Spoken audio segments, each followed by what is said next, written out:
Pero may nilagak po para inuman sa sinalihang investment, naglahong parang bulayan ang idudulog po nila Sergio, Hinampas at Valenzuela City po. Sir? Nakilala ba? Hindi niya kilala or blank wall din, di ba? Nandito, sir, si pakilapit Mr. po yung Sergio. microphone. Nandito po si Sir Sergio. Sergio. Ah. Ano po Magandang nangyari, hapon sir? po. Yes, sir. Magandang Magandang hapon hapon po. Ma'am, sinubukan ko lang pagdulog dito kasi isa rin ako sa na biktima kay Jessica Hernandez Bacsal sa New Age Currency. Yun ang niya, company. Nung unang pagsali ko, sir, medyo okay pa naman. Mag-abot ng 4 na buwan, di parang nainganyo rin yung mga pinsan ko, kapatid, kasi nakapi-out man ako. Ngayon, yung medyo dumami na yung members, pagka dating ng September 23, imbis mag-pi-out na, wala na, bigla ng naglaho, pinag-remove na kami sa GC. Hindi na makontak silang lahat. Pati yung leader namin. Kaya may naka-advise sa akin na subok daw natin dito pag sumbong sa inyo, sir. Sir, magkano po yung na-invest nyo? Sa lahat lang na 271 na umabot Sir, na anong trabaho mo, sir? security guard po, sir. Hirap kitain nun. Yes, sir. Bigat no? Grabe Hirap naman ang talaga. ginawa sa iyo ni... Sino yung nirereklamo mo, sir? Si Miss Jessica Hernandez Bacsal. Sir, itong si Miss Jessica Bacsal, pagkausap niya kayo, may mga kasama ba siya? Nung sa Facebook ko lang siya nakita, na-chat ko lang kasi So, hindi niyo po invite nakita siya. personal? Oo, hindi na Pero naman. doon sa Facebook conversations ninyo, ilan po yung nag engage sa inyo na would appear na parang kasama niya o kasabot niya? Bali, dalawa sila, si Syria El, sa Monte. Dalawang account lang po. Pero pag mag-deposit kami, iba-ibang account, So, iba-ibang pangalan. mayroong minimum po na 5 katao na masasabi nating kasabot niya o kasama niya. Marami daw sila sa admin. Pero hindi man nakita. Hindi makita. Sila Tapos, lang dalawa. yung sinasabi nila na New Age currency, sinasabi nila kumpanya raw sila. Yun daw. Tapos may Radilax daw siya sabon. Okay. At saka- Paano po yung modus nila ng pagkuha ng pera sa inyo? Ganito daw. Sabi ko, ma'am, paano to? Totoo ba yan? Kasi marami ng beses rin ako na-scam. Pero parang nadala na ako. Sabi niya, subukan nyo lang, sir. Kasi hindi naman kami maloloko. Sabi niya, try mo lang kahit maliit. O, pinapadala nyo yung pera. Magkano po yung initial na pinadala nyo? Yung una ko, 1,000. Tapos Through anong mode po? sa GCash to GCash. Good Time.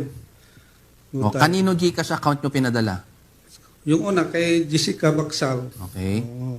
Tapos yung abot ng 15 days, yung 1,000 ko nagiging 1,500. Okay. Tapos inulit ko na lang, balik hanggang medyo rin ako nadala. Dinagdagan ko pag oras na sahod ko. Tapos yung mga kapatid, nakwento ko rin, sir. Nakapag-recruit Yun, pa sumali tuloy rin sila, kayo. oo. Nakapag-recruit pa tuloy kayo. Mga pinsan. Kaya marami rin akong na downline. Kaya kawawa din sila. Wow, talaga. 171,000, sir. Correct. Hindi lang iyo yon. Ay, Marami kayo doon sa amount na hindi iyon. sa akin lang. Sa iyo lang Oo, yun. sa akin lang. Hindi yung pinapaikot mo. Ayun, kasama na yun, sir. So, magkano yung sarili mong pera? Yung sarili kong pera, mga, siguro, mga 70,000 lang. 70. Oo. Dapat Kasi- kung para 70 or 100, gumawa ka na. Yes, sir. Kasi Lahat po ng transaction na to, meron naman po kayong documentation. May Mga print screen, mayroon screenshot. screenshot. Sa, So may hawak dashboard. hawak nyo naman po. May Hawak nyo. dashboard, sir. May Yung mga conversations nyo with Jessica, nakasave pa rin. mayroon pa po. Live pa ba si Jessica? Ibig ko sabihin yung kanyang Facebook account, nakaka-engage nyo pa ba? Wala na kasi yung ano, Wala na, naglahong parang bula nga. Kaya Tony. nga, naglakad parang bula. Sa lahat ng mga kausap nyo, wala na kayong nakaka-engage. lahat kami. Wala na. Pwede ba natin ipakita yung mukha ni Jessica na naglahong parang bula? Baka sakaling susulpot uli. Pero ito sir, Pwede naman nilang i-refute yan. Kung Yes, opo. hindi siya- Actually, sir, ini-invite po namin si, Jessica. si Jessica. Baka ginamit lang yung mukha Opo, mo. baka Isa pa ginamit yun, lang yung sir. mukha mo, yung Pwede ba pangalan natin mo. ipakita? oo, baka, Oo. Pakita attorney, pwede natin Baka pakita, ginamit lang. attorney. Baka ginamit lang. Pagkakataon Oo, nyo sir, rin po eh, na... Baka biglang lumutang Yes. bigla. Oh, yes. Yung bula. Hindi, tsaka kung sakali may kausap siya ngayon, makita sa programa, Oo. kamukha mo. Sige, pakita po natin. Ma-clear din yung pangalan. Pero pa ako nakakalimutan na minsan, yung sa bilan. Challenge pa, ang sumbong nyo action agad sa mga illegal recruitment na wala raw tayo, attorney, yun mamaya. Yes, sir. Wala raw tayo magawa dito sa Pilipinas. Mag-recruit na sa Milan siya. Okay. Pag-isipan mo kung paano natin siya Yes, sir. pananagutin. Punta tayo, sir, sa Milan. Pupunta talaga ako doon. Hindi na siguro siya tinatalblang kahiyan. No? Yes, sir. Oo nga, Oh, eh. ito naman, yung naglahong parang bula. Ipopost po na natin. Ito. Eh, okay lang yan. FB, i-post natin. Ipost sa FB. Dito sa programa. Ha? Oh. Total, may mga abogado naman tayo dito. Isang batalyon na abogado eh. Nasasagot kung tayo ay kakasuhan. Hindi naman po natin pinagbibintangan itong si Jessica or yung nasa nga eh. picture. Hindi naman natin pinagbibintangan. Actually, pagkakataon lang po ito para maimbitahan Sige. din po sila. So, okay lang, attorney. Yes, sir. Go. Direct. Hindi, tsaka kung sakasakali, sir, na picture mo yun, tapos hindi ikaw yung Jessica, Oh. yun po ba yung nakakausap nyo? Yun po yung pinapakita natin kanina? Yung Facebook na iyon? Opo, ma'am. Nag-live siya araw-araw, gabi Imagine at si umaga. Kuyang nagpupuyat araw-araw para maging security Kaya guard. nga eh. Tapos lulukohin Para mo may lang. pang-invest dun sa Anong pangalan nito ulit? Jessica. Jessica Jessica Baksal. Baksal. Sana totoong pangalan niya. Yun nga, sana totoong Ian pangalan. Yael Samonte. New Age Currency. Currency. Oo. Grabe. Pag ganito, attorney, hindi lang si Sir Sergio ang ano. Marami Marami na sila biktima. large scale na yan. At hindi dahil lang, sa amount. paulit-ulit na lang itong mga reklamo na to. Again, sa ating po mga kababayan, huwag po tayong naniniwala kaagad. Ayan na. Ayan na po. Nakikita Ayan niyo na po. po si Ma'am Jessica. Jessica. Ang sarap ng ngiti. Sino naman to? Siya rin? Siya rin, oh. Pero Parang iba iba. yung Parang magkaiba. mukha eh. Hindi, magkaiba. Oh. Yun na nga po. Siya ba yun? Mukha, Parehas? Kakaiba. Alin po dyan na Parehas ba nakakausap yan? nyo? Ito, siya rin? Siya rin po. Magkaiba. Ba't iba yung mukha? Baka nagagamit lang po yung muka. Oo. So, pagkakataon din po sa ating pong mga kasangbahan na... Mga ma'am, baka mukha nyo to. Paki-check nyo. Oo. Actually, sir, ganyan din nangyari sa akin. Di ba sa page ko, sir? Ginagamit yung personality ko O yun. para, actually, ilang beses na marami na nagsisend sa akin na nanghihingi ng pera, nagpapa-invest. Eh, syempre, dahil kilala po tayo ng mga followers po natin, nagme-message sila sa akin, sir, ginagamit yung mukha po ninyo. Kaya if ever po na may gumagamit po ng bago po tayo maniwala, i-check po muna natin ngayon kung talaga bang totoo talaga tong tao na to, pwede man nating i-inquire. Yes. So, bago tayo mag-invest. Ako, ilang beses na nangyari sa akin yung ganyan eh. Kaya, I-report mo sa anti-cybercrime. actually, yes po, nire-report ko po yan sa mga natin, cybercrime At po natin. kaugnay po nun, sir, meron po tayong resource person dito from Regional Anti-Cybercrime Unit po, Region 3. Suki natin habang sa Region 3. nakikinig tayo, huwag mong tanggalin yung mukha ni... para nakikita ng mga kababayan Yes. natin. Baka Baka mamaya kakilala kaharap na sir. nila Oo, sir. mabiktima na naman. Para kung siya yan at hindi Yan. naman pala siya yung nang Ang sarap i-scam, ng ngiti, ipagkakataon niyang pong mag-i-disprove po yan. Yes, Okay po. ma'am. Kung sino ka man na nasa picture, ma'am, kung ikaw man si Ma'am Jessica, open po ang ating programa para sabihin mo na hindi ikaw yan. Ginagamit lang ang iyong mukha. Okay? Online Okay. po, connected po yung ating resource Yes, person Lieutenant. from the Regional Anti-Cybercrime Unit Region 3, si Police Major Roberto Calosa, the Chief Operations Section po ng RACO 3. Major Calosa? Hello? Sino Hello? ba talaga dito? Yung Northern District Anti-Cyber na si Lieutenant Red Pajardo Or sa Region 3? o Region 3. Sino nasa kabilang linya po? Hello? Hello?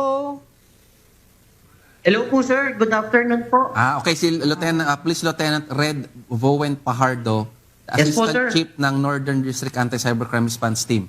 Okay, Lieutenant Pajardo, narinig mo naman yung kwento kanina. Anong ma-advise mo? Yes po, sir. Good afternoon po, sir and ma'am. Lalong-lalo na po sa mga kasambahay na nakasubaybay po sa ating programa. Sir, base po sa nakita kong detalye, patungkol po kay Sir Sergio, siya po ay nabiktima ng isang investment scam po. Ngayon po, sir, kung mapapatunayan po yan, estafa po ang violation, which is the Article 315 po in relation to Section 6 of 10175 po. Dahil po online po nangyari ang mga transaction po. So ngayon po, sir, anyayaan ko po kayong pumunta rito, si Sir Sergio po, sa aming opisina. Dalhin po ni Sir yung requirements, which is yung transaction details po. And then yung conversation niya po dun kay alleged po na Jessica Baksal po, para po ma-actionan po natin kagad-agad ang case po niya. And ang tanggapan po namin is matatagpuan po sa 3rd floor, New Caloocan City Hall, 8th Avenue, East Grace Park, Caloocan City po, para po ma-lodge na po natin yung formal complaint po ni Sir po. Sir, taga Caloocan ka, no? O Valenzuela? Valenzuela Yes, po. sir. Dito po kami sa Caloocan. Daanan niyo po, sir. Agad-agad. Lieutenant Pardo, pag nagpunta sa iyo si Sir Sergio, pakitignan mabuti yung kanyang mga documents and other pieces of evidence. Baka sakaling maipasok natin sa syndicated estafa din, ha? Yes po, sir. Tsaka, o kaya, kung hindi man sa syndicated, at least sa large-scale estafa. But I'm sure, Yes po, sir. attorney, maliban kay Sir Yes, sir. Sergio, Yun nga po, sir. marami pang mga biniktima nitong si Jessica. Jessica, and Baksal. company. Oo. And company. I'm assuming po na mayroon at least Yan, yung mga maraming at po kayo, least sir. five. Diba may downline ka? Oo, marami po. Imbitahin mo, Sabay. punta na po Yes, kayo, sabay-sabay na, sir. Sabay-sabay na po, sir. Pwede. Opo, sir. Apo. Plus, kailangan po natin ma-establish na at least 5 katao po yung nang scam sa at least 5 katao yung kumuha ng pera sa inyo. When I say 5 katao po, yung mga kumausap sa inyo or yung mga pinadalahan ninyo. Kaya yun po ang mga kailangan nating establish, Lieutenant Apardo. Pakicheck mo mabuti yun. Baka sakali lang naman.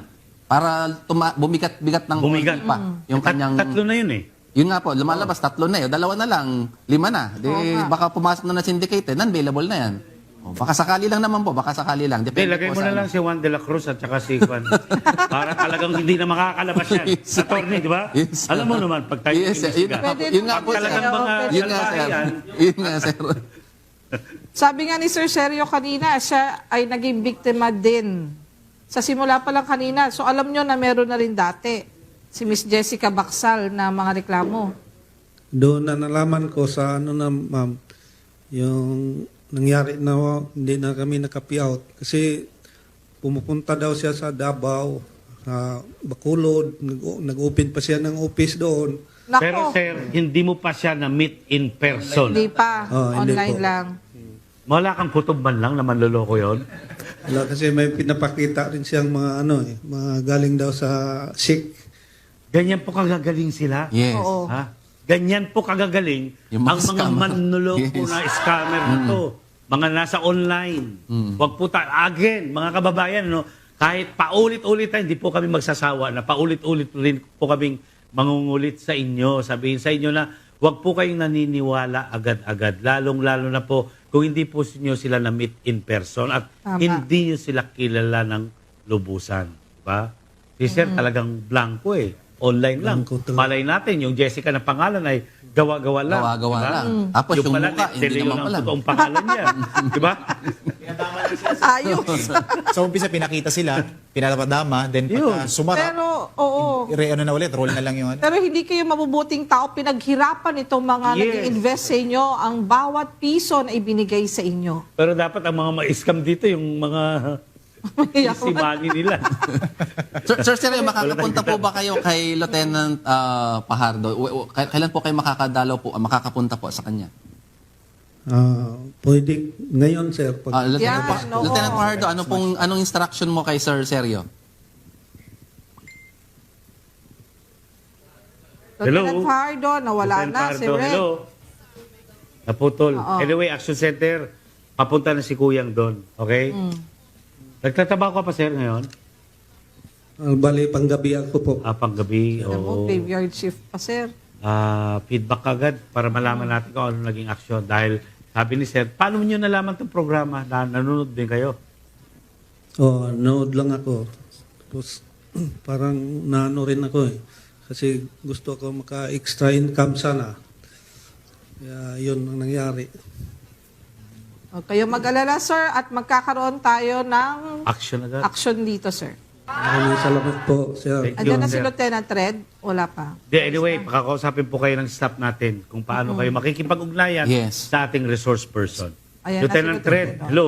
Nandiyan na uli siya. Sir, hello po, sir. Okay, papunta na si Kuyang Sergio dyan. Yes po, sir. Wag Sir, mo siyang- hintayin po namin siya, sir. Okay, wag mo siyang hahampasin, ha? Ha? Yes po, sir. Sergio, Sa- hinampas. Sa dami ng iniimbestiga, sir, sa amin kasi, Pinapatawa ko lang si Sir. Ha? Baka ikaw ang hampasin ni Kuya Sir. yung mga ganyan kasi, sir, yung mga IOC namin sa ACG, siyempre, inaayos yan. Eventually, aakyat sa amin yan dito sa legal ng ACG. So, minsan napapakamot ulo rin kami na halos araw-araw talaga ang dami. Araw-araw. The same. Sige, ano eh. attorney, araw-araw din natin Yes. i-warningan ng ating mga kababayan. Mga kababayan. Ano ulit reminder? Opo, sa ating po mga kasangbahay, ito po, araw-araw po talaga, ang dami po namin investigador, the whole Philippines, umaakit po sa amin sa Legal Affairs Division ng ACG. Halos templated na po yung mga modus na nangyayari. But just the same, marami pa rin po nabibiktama. So, ang aming pong pakiusap na sa inyong lahat po is that mag-ingat po tayo, lalo kung ang katransaksyon natin is online. Ang dali po kasing mag-pretend online. Magsabi ng ito pangalan mo, ito mukha mo. Just the same, before you let go of your hard-earned monies, hanggat maaari po, mag-isip po ng 100 times before you let go of that. Kasi, ang basic doctrine lang po dyan, if it's too good to be true, chances are, it's not true. Yun lang po. Parang